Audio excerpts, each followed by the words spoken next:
हमारे भारत में एक ट्रेन है जोधपुर वाराणसी, जो कि जोधपुर से वाराणसी और वाराणसी से जोधपुर चलती है। एक दिन इसको मरुधरा एक्सप्रेस भी कहते हैं। एक दिन जब मरुधरा एक्सप्रेस वाराणसी से जोधपुर के लिए रवाना होती है, तो इसी बीच रास्ते में इटावा रेलवे स्टेशन पर भी उसका स्टॉप होता है। इटावा रेलवे स्टेशन पर रुकने से करीब 1 किलोमीटर पहले और लोको पायलट देखता है कि इस पटरी पर कोई शख्स खड़ा है, एक व्यक्ति, जो कि उसे साफ दिखाई दे रहा था रेल की इंजन लाइट से, और प्लेटफॉर्म आने वाला था, इसीलिए पटरियों पर भी लाइट थी। उससे वह देखता है वो व्यक्ति पटरियों पर खड़ा हुआ है और ट्रेन के आगे आ चुका है। वह बहुत ब्रेक मारता है, उससे हो सके जितने ब्रेक मारने और ट्रेन को रोकने की कोशिश करता है वो। लेकिन कितने ही ब्रेक मार लो, कुछ भी कर लो, जब ट्रेन की स्पीड होती है तो आखिरकार वह बहुत मतलब बहुत जल्दी तो नहीं, लेकिन जब ट्रेन जब तक रुकती तब तक बहुत देर हो चुकी थी, और ट्रेन में ब्रेक लगे इतने में वह उस व्यक्ति से ऊपर होकर गुजर चुकी थी। करीब उसमें 7 डिब्बे, एक इंजन, और कुल मिलाकर ऐसे करके ये कहें 10 बोगियाँ थी, उसमें 10 डब्बे थे। तो ट्रेन गुजर जाती है उस व्यक्ति के ऊपर से। लोको पायलट तुरंत तब जाके रुकती है ट्रेन, तो लोको पायलट तुरंत अपने इंजन से उतरता है और पीछे जाता है। पीछे देखते हैं कि एक व्यक्ति अभी भी पटरियों पर लेटा हुआ है, पटरियों के बीच में। वह बच जाता है और स्टेशन पर ट्रेन रुकनी थी, तो आरपीएफ वालों को और स्टेशन मास्टर वगैरह उन सबको ये लगा कि भाई सिग्नल भी ग्रीन है, और तो ये ट्रेन इतनी पहले क्यों रुकी, कवर पहुंची उन तक, आरपीएफ आ चुकी थी। तो उस व्यक्ति को उठाया, वहाँ से अपने कब्जे में लिया और फिर उससे पूछताछ की गई। तो पूछताछ में उस व्यक्ति ने बताया कि वह मरना चाहता है, और उससे जब और सारी चीज़ें पूछी गई कि भाई क्यों मरना चाहते हो, क्या वजह है, क्या है ये वो, तो उस व्यक्ति ने बताया कि वह अपनी पत्नी, 2 बेटियां और एक बेटे को अभी घर पे उनका कत्ल करके आया है, और वह भी अब जीना नहीं चाहता, उसे मरना है। फिर उन्होंने इटावा पुलिस को फ़ोन किया। इटावा पुलिस को फ़ोन करने के बाद उस व्यक्ति को पुलिस को सुपुर्द कर दिया।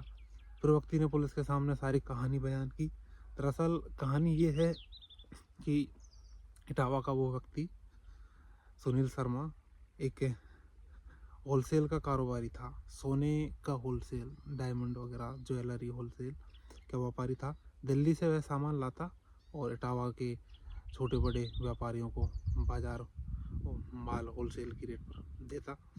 सब कुछ ठीक चल रहा था। उसकी शादी 2000 में उसकी शादी हुई। 2000 में शादी होने के बाद उसे एक बेटी हुई। बेटी होने के करीब 1 साल बाद उसकी पत्नी की मौत हो गई। मौत के बाद रिश्तेदारों ने और सब ने दबाव डाला कि भाई तुम्हें दूसरी शादी कर लेनी चाहिए, ये बेटी को कैसे बड़ा करोगे, वो सब कुछ। फिर सुनील दूसरी शादी कर लेता है। अब उसकी जो दूसरी शादी हुई वो करीब 2003 में हुई, और सुनील की पत्नी का नाम रेखा। अब वो पत्नी भी उसकी काफ़ी अच्छी, मददगार और एक अच्छे दिल वाली, बहुत अच्छे नेचर वाली। जो उसकी पहली बेटी थी उसको वह बहुत प्यार से रखती थी।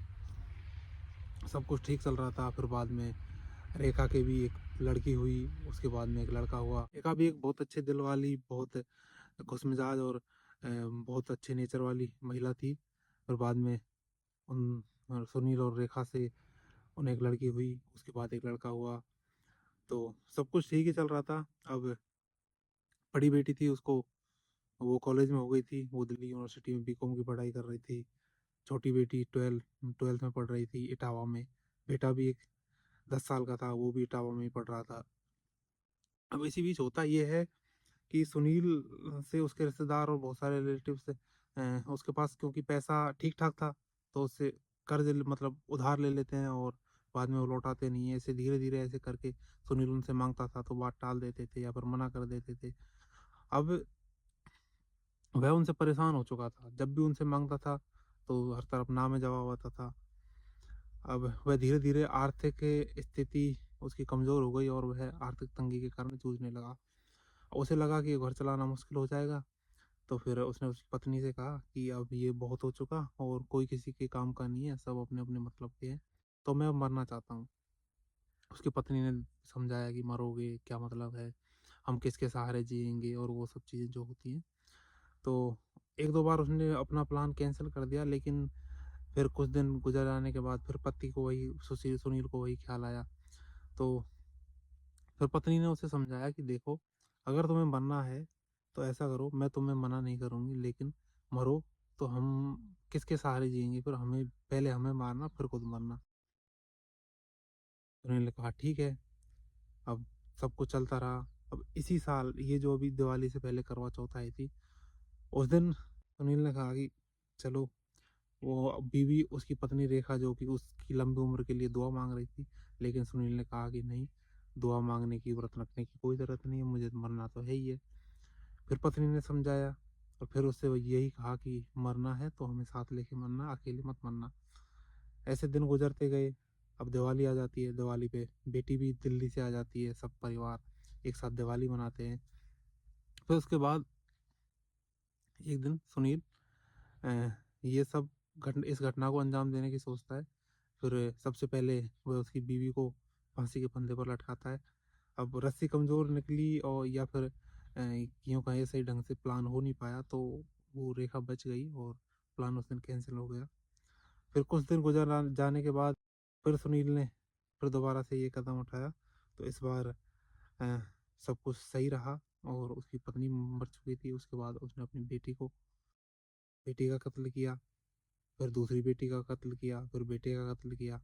और ये सब कत्ल करने के बाद सुनील ने अपनी बीवी रेखा के मोबाइल में व्हाट्सएप पे स्टोरी लगाई, चारों का फोटो एक साथ। उनमें ये कहा कि मतलब जो भी दुख का या स्टोरी स्टेटस लगाते हैं कि अब ये सब नहीं रहे।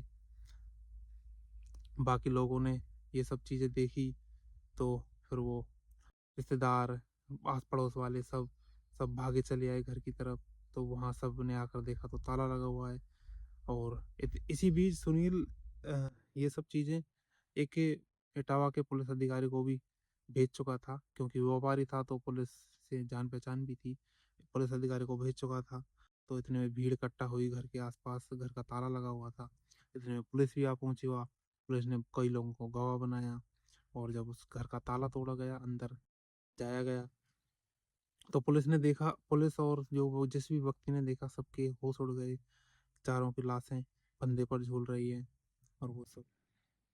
पुलिस ने लाशों को अपने अंडर में लिया, पोस्टमार्टम किया और उनको डेथ मतलब मृत घोषित कर दिया गया। मर तो पहले ही चुके थे वो, क्योंकि उन्होंने फांसी के फंदे पे झूले थे।